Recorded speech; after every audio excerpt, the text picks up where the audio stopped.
The Prophet ﷺ said that may his face be rubbed in the dust, meaning may he be humiliated, the one who, when one of his parents or both of his parents reach old age and he doesn't enter paradise by serving them.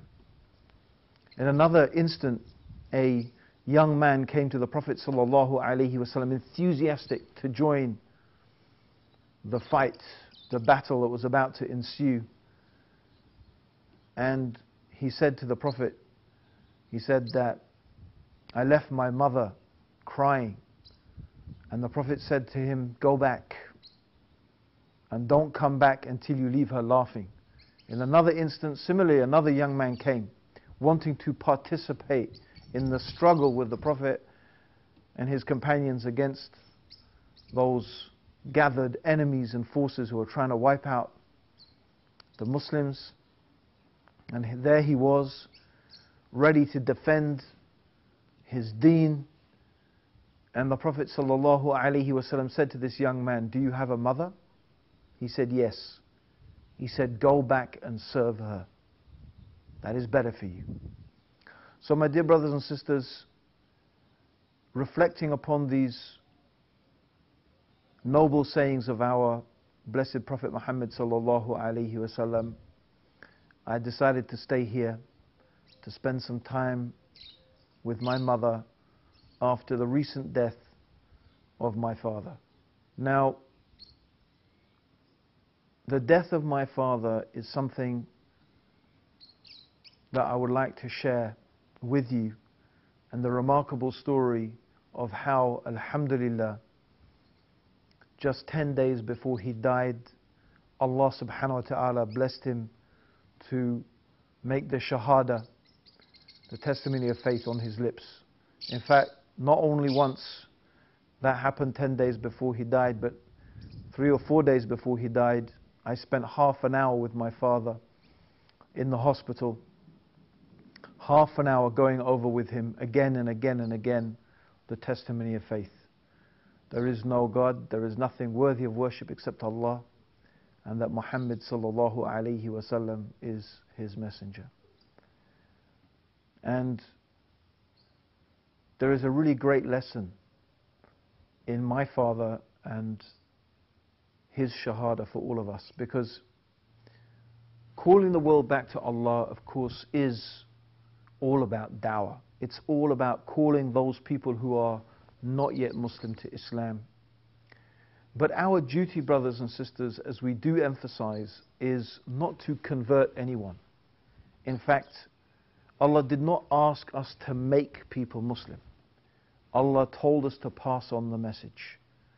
بِالْحِكْمَةِ وَالْمَوْعِظَةِ الْحَسَنَةِ وَجَدِّلْهُمْ بِالَّتِي هِيَ أَحْسَنُ, with wisdom and a beautiful exhortation, a good admonition, and to debate and argue and discuss with them in the ways that are best. And so that's our duty. We are givers, we are the ones who bring warning of a terrible punishment, the hellfire. And indeed, not only is the punishment consigned to the next life, there is in reality a punishment and humiliation in this life as well for those who reject Allah.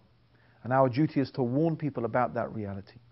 But our duty is also to bring the good news, bashiran, the good news, my brothers and sisters, of the beauty of Islam, the peace, the tranquility, the happiness, the joy that Islam brings to the heart, and of course the delight and the beauty of paradise that is waiting for those who follow Allah's guidance and accept His ways.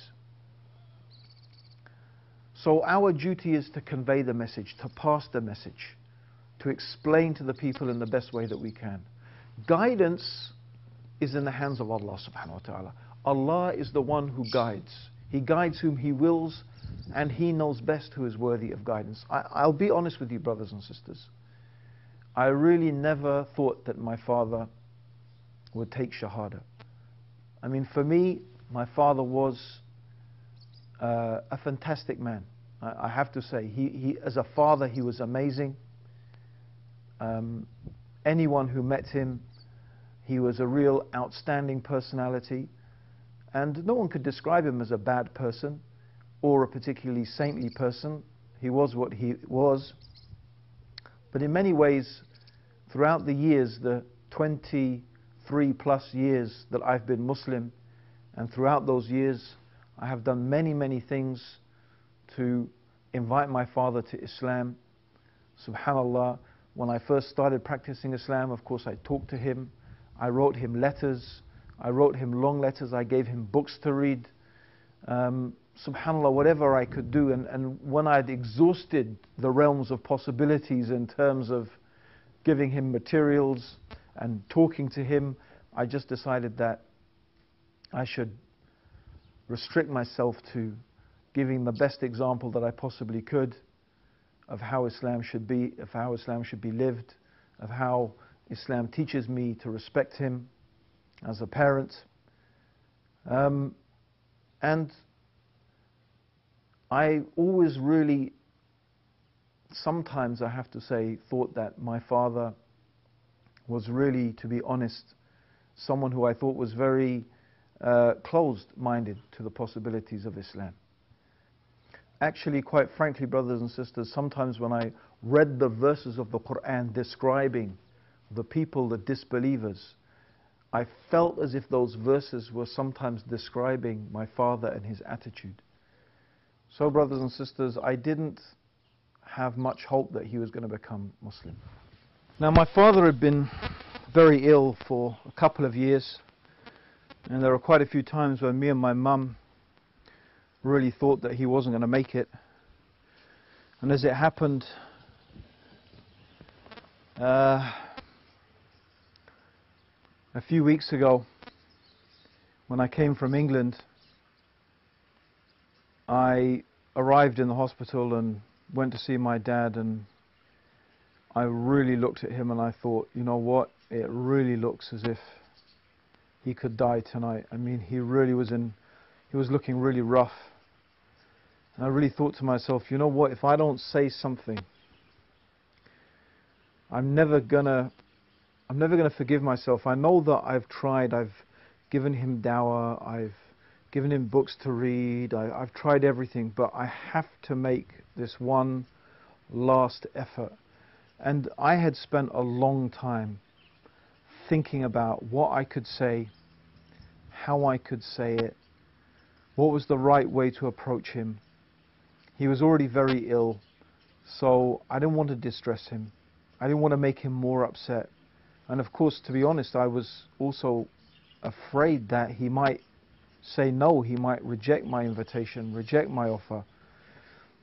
And then I was even worried that if he did say the Shahada and he did enter into Islam, then what if he got better and he came home and recovered and became even maybe more arrogant against Islam? That was even more scary. So it's really, brothers and sisters, a very, very difficult thing. Anybody who is a convert to Islam, who has parents who are not yet Muslim, they can relate exactly to this dilemma, to this difficulty that I was going through. And this was all compounded even more by the fact that my father was not well. Brothers and sisters, never underestimate the power of dua, because it was then when I was almost at a loss. I didn't know, I couldn't rely upon my own intellect, my own strength. It was something I just needed the help from Allah subhanahu wa ta'ala, and I just asked Allah, please, Allah, find me a way to find something to say to my father. And so, as he was lying there, I said to him, Dad, I've got something really important to tell you. Are you listening? Now, my dad really couldn't speak very much, and he just nodded his head. And I said, there's something I have to say. If I don't say it, I'm going to regret it. And then I told him that on the Day of Judgment, a man will come in front of Allah. And this man will have scrolls of evil deeds as far as the eye can see in each direction. And Allah will say to him, you have something that outweighs all of that. And the man will say, what is that, my Lord? And Allah will say to him, you have this piece of paper here, and on it is written a statement that you made. There is no God except Allah, and Muhammad is his messenger. I said, so Dad, this is the key to paradise. This is the success in the life to come. What do you think? And he nodded his head. I said, does that mean you want to say those words? And my dad said yes.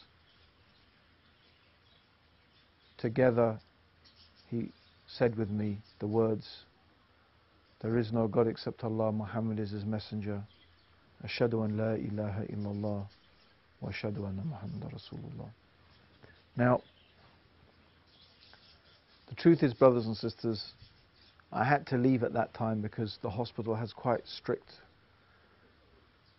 visiting times, and I was very confused. I should have been really happy and elated, and I was in one way, but in another way I was really confused because I was almost expecting him to take the Shahada and then that would be his, last breath.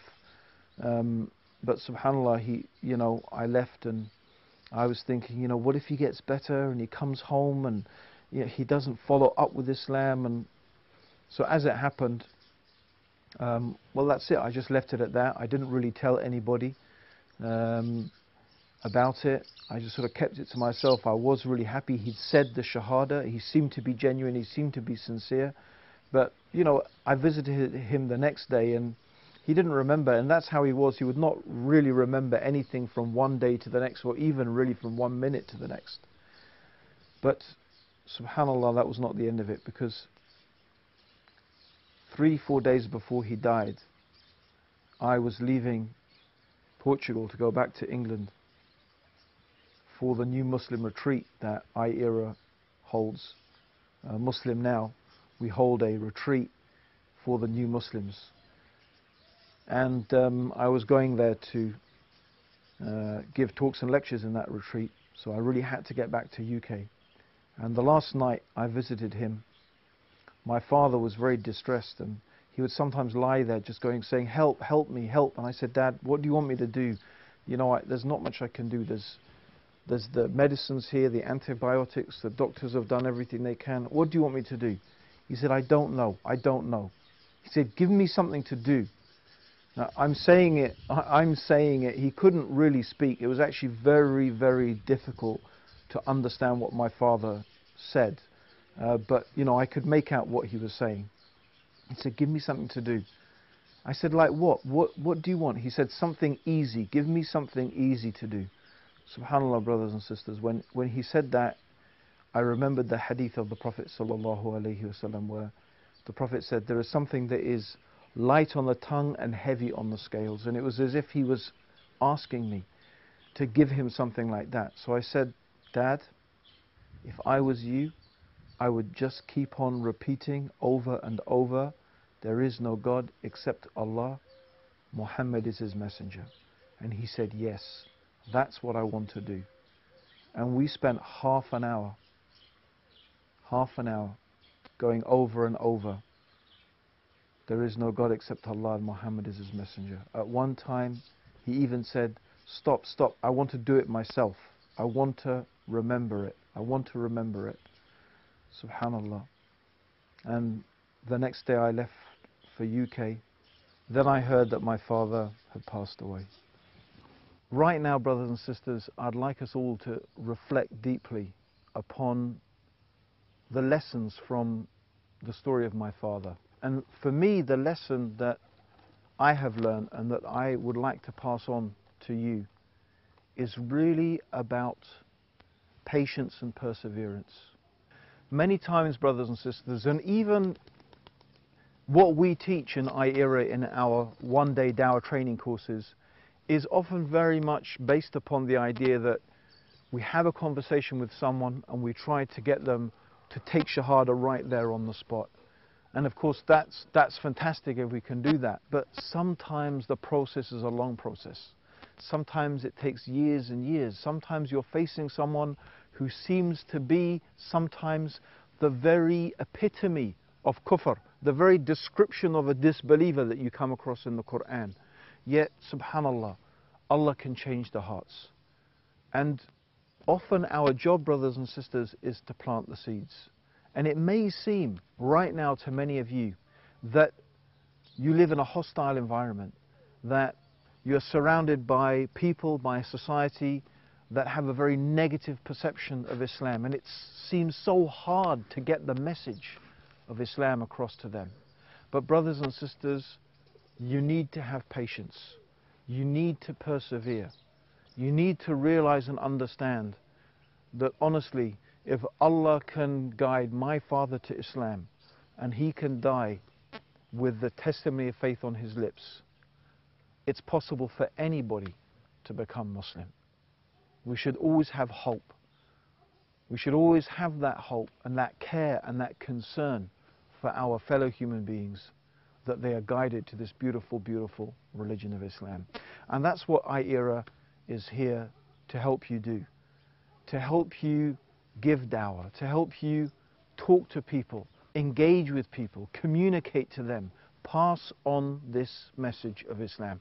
That is at the baseline, the bottom line, that is our duty, that's our obligation, that's the minimum that we should try to do, my brothers and sisters.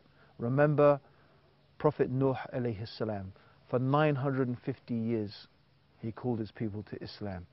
And most certainly Allah swore by time, wal asr, innal insana lafi khusr, illa alladhina amanu wa amilu salihati wa tawasaw bil haqqi wa tawasaw bis sabr, that verily by time all of mankind is in a state of loss, except those who believe and do righteous deeds and help each other. They join together, wa tawasaw bil haqq, they join together in the teaching of truth, and they support each other in patience. That's the recipe for true success, brothers and sisters. And I ask Allah that He gives me and that He gives all of you and all of us success in this dunya and success in the akhirah. Assalamu alaikum wa rahmatullahi wa barakatuh. La ilaha il Allah Muhammad Rasulullah. There is no God except Allah.